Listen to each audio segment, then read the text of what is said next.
In the month of October, you may feel the need to play some scary games or just some overall spooky games. So I am the Game Collector, and this is Second Opinion Games, and today we count down the top 10 games to play on Halloween. Bonus number 11 is Mr. Bones for the Sega Saturn because it really shows off what the Saturn can do, however it is a little light on gameplay at spots. So, no more stalling, here it is, right about now.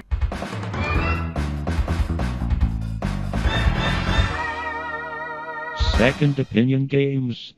Number 10, Alien vs. Predator, Atari Jaguar.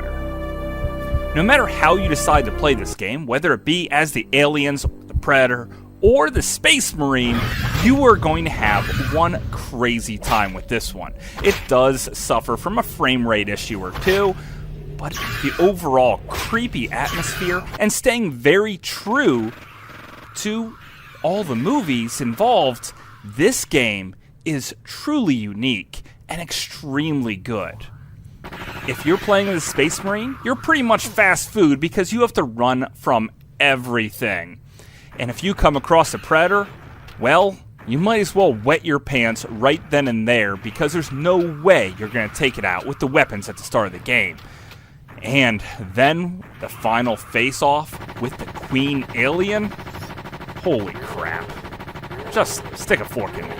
I'm done. Game over, man. Number 9. Ju-On, the Grudge Haunted House Simulator for the Wii. This game is super scary. Basically a haunted house simulator. You'll enter different things, whether it be an abandoned warehouse or a mental institution. The game plays out very slowly. You have no weapons at your disposal here, just a flashlight.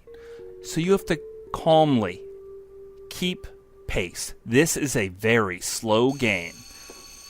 Walking through the rooms carefully, looking for batteries for your flashlight because if it goes dead, so will you. And eventually, calmly, you will see a ghost. Maybe not now, maybe not in a few minutes, but when it shows up, you will be scared to death.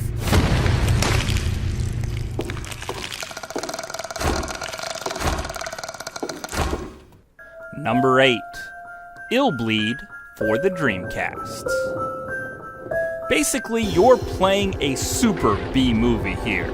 Matter of fact, your characters don't even move their lips when they're speaking. That's how B movie this is. And it is crazy. If you try to run through this game, you are just going to die. You have to take your time and examine every aspect. Kind of like what you do when you're deconstructing a B movie. You could find different traps which then give you energy back or much needed adrenaline, or you could just let everything hit you and you have to bleed out. Micromanaging your inventory is extremely important in this game, but it never ceases to be fun.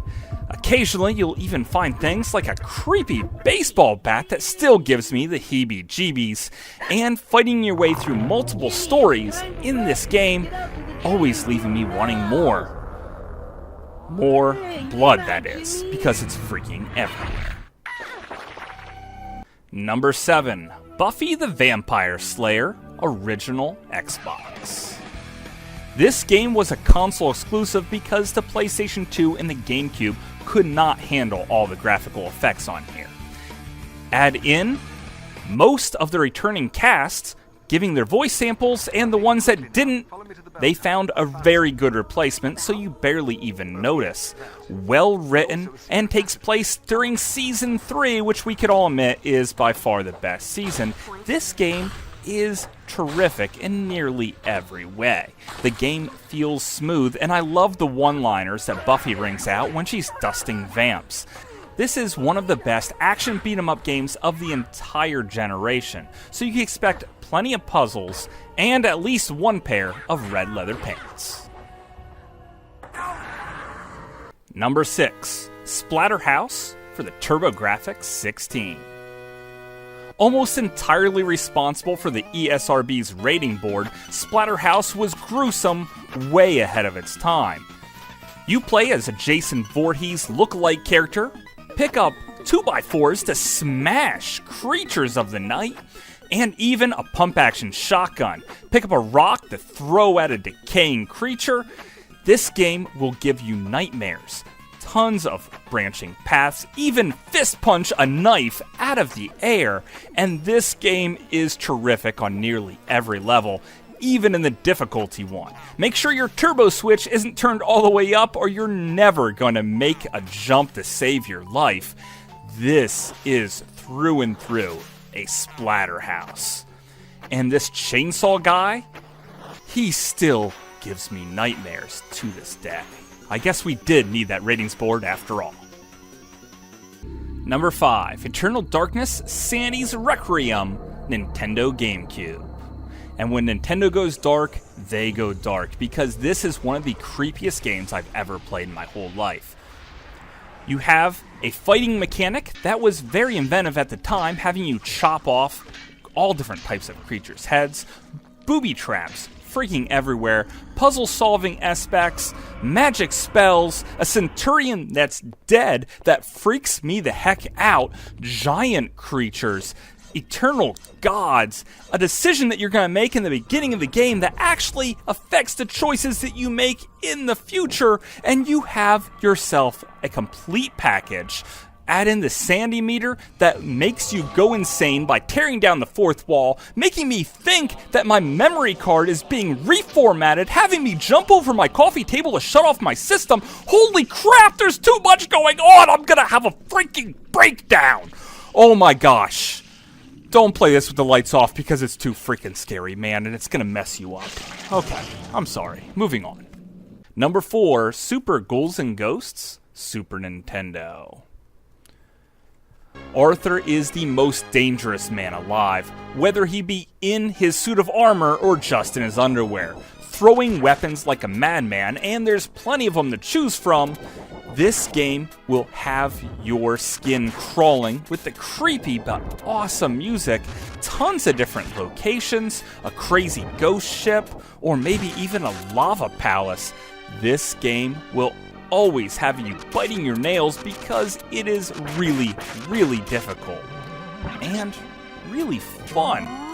I love finding the new suit of armor and maybe even crazy different power-ups, letting my inner dragon just go. I love the locations, and the special effects in here are amazing. Whether it's a monster wave trying to take you out, or just showing you a creature in the background only to have it sneak up on you later, this is by far one of the best Super Nintendo games, and probably the best in the series.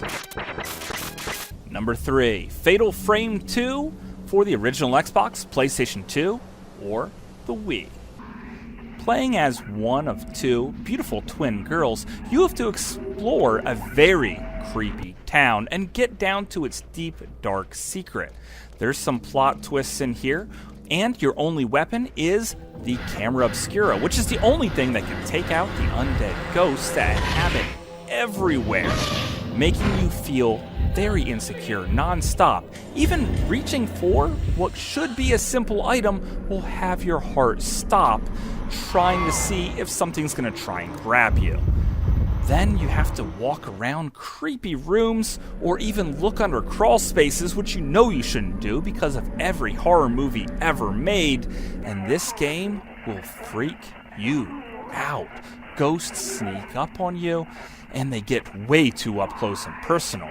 There's tons of different things like haunted radios or phones to answer, and you will be creeped out through and through. I can't think of any other games I'd rather play on Halloween. Well, except for the other 2 games left on this list.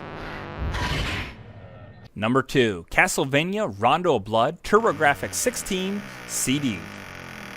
This is the Castlevania game that makes the Sega Genesis and the Super Nintendo cry themselves to sleep at night, because this is it. Sprite art that deserves to be in a museum. Music that is some of the best of the entire system. A difficulty curve that is just perfect. A backflip showing your gymnastic skills, and your legendary whip taking out everything like you're the freaking boss. Sub-weapons that actually matter. Multiple characters, different ways to play through nearly every single level, boss fights that are engaging. This is the complete Castlevania package. And I absolutely love it. If you have not played this yet, then what are you doing even watching this video? Just turn it off right now, or stick around and see what's number 1. Number 1, Jack Brothers Virtual Boy. No, I am not trolling you here, guys. This really is my number 1 favorite game to play on Halloween. After all, the story has it taking place on Halloween, where the Jack Brothers pass through their dimension to ours and lose track of time, now having to work their way back to find their portal back home before the deadline of midnight on Halloween. So, it's a twin-stick shooter with a time limit instead of a health bar. Every time you get hit, a little bit more time falls off the clock.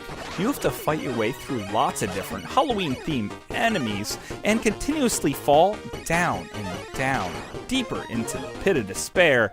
You have one of 3 characters to choose from, whether it be this Jack-o'-lantern, Jack Frost, or Jack Skeleton.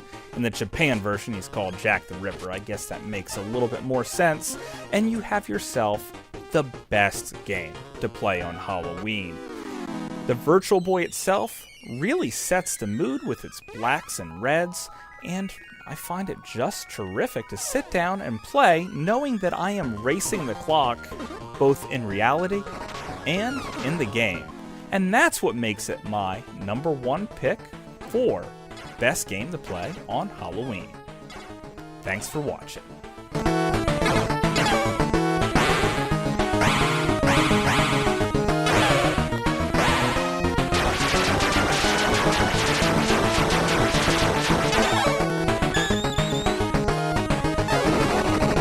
Did you enjoy this list? I really hope you did. Did you agree with it? Definitely not, because everyone's needs are a little bit different. But I recommend you try every single one of these games, even if some of them are very hard to find and a little on the expensive side. Sorry about that, guys. So until later, I'll see you again, guys.